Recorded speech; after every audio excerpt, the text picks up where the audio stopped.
Hey everybody, Josh Sigurdson, a World Alternative Media here, and of course we're joined by author and economic analyst here at WAM, John Sneisen. And as Bitcoin hits all-time highs once again, it's important to go into what is causing this fluctuation. So today, as of October 31st, Halloween 2017, Bitcoin hit an all-time high of 6404. And now the market cap is over $106 billion. And let's not forget that in January 2017, not even a year ago, Bitcoin, or not just Bitcoin, all cryptocurrencies combined hit a total of about $17 billion. Now, Bitcoin alone is at $106 billion, and all cryptocurrencies add up to $181.9 billion. Now, what caused Bitcoin to hit all-time highs again? Well, of course, the fundamentals are a big part of it. Bitcoin, of course, as we've gone into many times before, is very much based on the fundamentals of gold and silver. So there's not that much gold in the world, not that much silver in the world. So it creates scarcity and demand, and the application is incredibly important too. And that application is getting an upgrade today as CME in Chicago, the Chicago Board of Trade, etc. They have announced that they are going to launch Bitcoin futures in a push for the currency's wide adoption. Now, this is really big news. Before we go into SegWit 2X, which we're about to go into, first let's go into what do you think of the CME bringing in Bitcoin? Well, the CME, first of all, also does the GLD and the SLV, which we all know how manipulated that is. So it's a part of. I see it's problematic. It's the bankers, wanting to create derivatives like the futures is a future contract. You buy future coins that you don't really have. So it's another paper investment that I would stay far away from. But it's not an ETF. So for example, and it's not a mutual. It's nothing like that. It's more just. Isn't there a good side to people being able to select a certain thing that they are excited about and have a futures for it? Well, futures comes all the way back to selling cows and different commodities that are very hard to go out and just sell. So that's they sell the future production of something onto the exchange, onto the CME, of course. So that's what they've done. With Bitcoin, it's different. Like, it's not really a commodity. It's available, at any given time. So it kind of worries me where they're bringing this, onto the mainstream. It'll make it, of course, a lot more popular because so many more people are going to see it, and the market cap is just going to grow exponentially with it. Even though the future itself is not buying physical Bitcoin, you're buying a future potential of Bitcoins. Well, how much of the risk is on the Bitcoin market, and how much of the risk is on just the individuals who are? Well, the individuals is the risk, right? With CME's contracts, the future contracts. So again, we always talk about this, Josh. We always talk about you gotta buy the physical thing. Yeah, absolutely. And that's always how it is. Try to stay away from paper, of course, at any given time, and know that you actually physically can own different commodities, because these bankers, they always love to create these paper schemes. Futures is not that bad. I'm not saying that it's terrible. It's a good way not great for certain commodities, but Bitcoin is I don't know. Yeah, there's a few sketchy things happening with the Bitcoin market, mostly from the outside hand of the banking system and the government. And obviously Bitcoin, the main great thing about Bitcoin isn't even the fundamentals of it, because people can decide for themselves whether they want to get in or out, but it's more the fact that it's decentralized. And there's a lot of stuff coming up that's concerning a lot of people, and that's where the SegWit 2X comes in, which like we said, we're going to go into.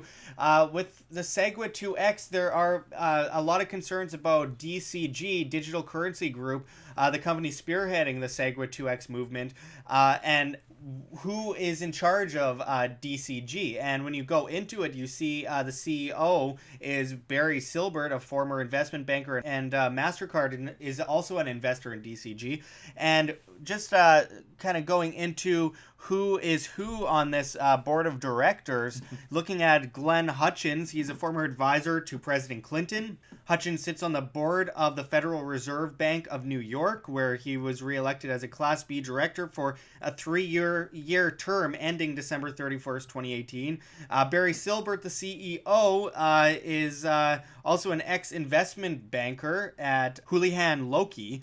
And there's also the board advisor, who we all know very well here at WHAM, who is Larry Summers. None criminal other. Larry Summers. Yeah. So going into this, there's a lot of concerns, rightly so, that they're trying to basically scam people into thinking there's a fork. They get their money in and they pull out. And what do you think, John? Well, they're most likely going to be a fork, but the thing is here, what's going to happen with that fork is people want to probably get into SegWit 2. That it's supposed to be so much better, the whole capacity of it and so on. So what they want to do with that hard fork, they really want people to move away from Bitcoin, the good old Bitcoin blockchain system that's currently running the current algorithm, over to the new SegWit, which is better. But the problem here is, people that are at the forefront promoting this, which is of course the digital currency group, which has all these people on its board.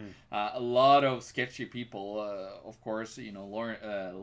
Larry Summers, he's been known to threaten people and call people idiots that predict that the markets were collapsing in 2008.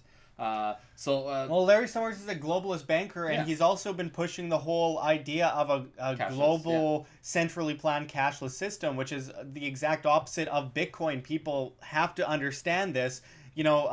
With something like legal tender laws implementing the centrally planned cashless system, then if your money's in the bank, it's not yours, it's a bank's. And if your money's always going through the banks through digital transactions under legal tender laws, you never hold it in your hand. It's always owned by the bank. You never own your money, which is horrible, and that puts you in perfect servitude, and that's exactly what they want to do by pushing it into the special drawing rights at the IMF.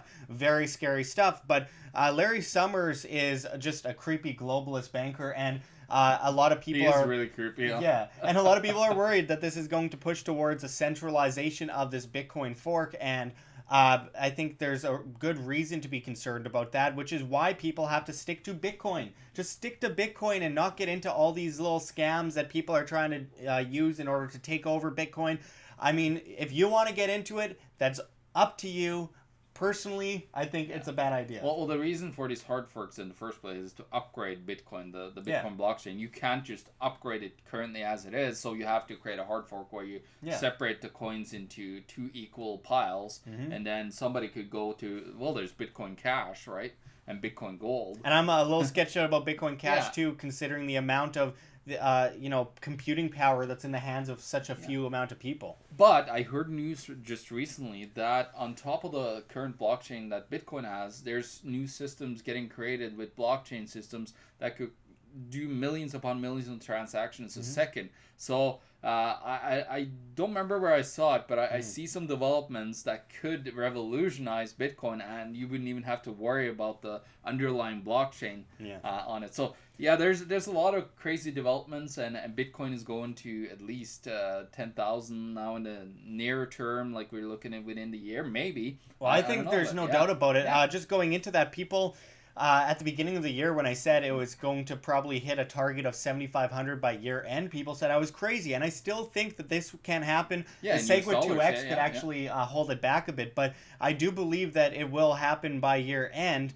And I think that's one of the beautiful things, but diversification is so important. But just looking into like 2020, looking at the 7-year average daily rate of growth, which I mentioned before, going by year at the daily average rate of growth, we should hit about 250,000 by the year 2020. But again, diversification is key. Don't put all your eggs in one basket, and be very, very, well in tune with what you're getting into, and don't put more than you can afford to put in. Yeah, and remember, me and Josh, we're not just like lost in the crypto world as people are starting to get. We still are old school. We still have a lot of gold and silver. Yeah, that's to a problem. A protect lot of ourselves, right? people, you know, they love gold and hate cryptocurrency. They love cryptocurrency and hate gold. But why not both? They're both beautiful Well, they ways. work in comparison, destroying the current financial and monetary enslavement system. And it's interesting though because this is just a beautiful sign of how people are pulling away from the massive central banking cartel worldwide and how they're losing faith in fiat currency,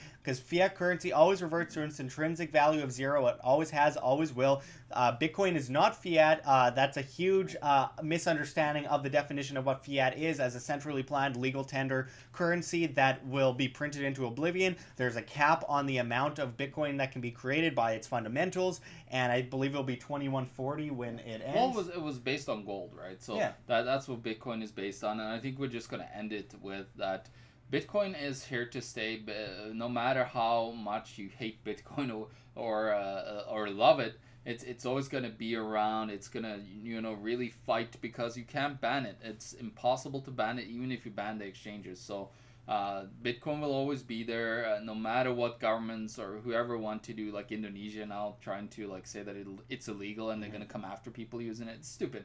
Bitcoin will always survive. There will always be black markets when you have the enforcement of a centrally controlled system. So Absolutely. that's it. And of course, with recent news, Vietnam is coming out against it. China, China's rethinking their ban. It's just all stupid because government doesn't realize that the people have a mind of their own and are able to do things on their own and are able to take care of themselves on their own if they have the ability to do so and aren't forced into this dependency of state and the banking. Bitcoin system is in their hands. Absolutely. So that's what they really hate. Exactly. So thanks for going into this with us, John. And until next time, this is Josh Sigurdson and John Sneisen signing out from World Alternative Media. Find the truth, Be the change. Thanks for watching, everyone. Check the links below. GoFundMe, Patreon. We can't do it without you. Any donation is very much appreciated, especially as we are so vastly demonetized by the Anti-Defamation League on YouTube, as they flag all of our content as hate speech. You can also find our Bitcoin address in the description in the comments, as well as on the screen for you to scan if you please. You can also find me at Josh Sigurdson at steemit.com. That's steemit.com, the future of social media, as the dinosaur social media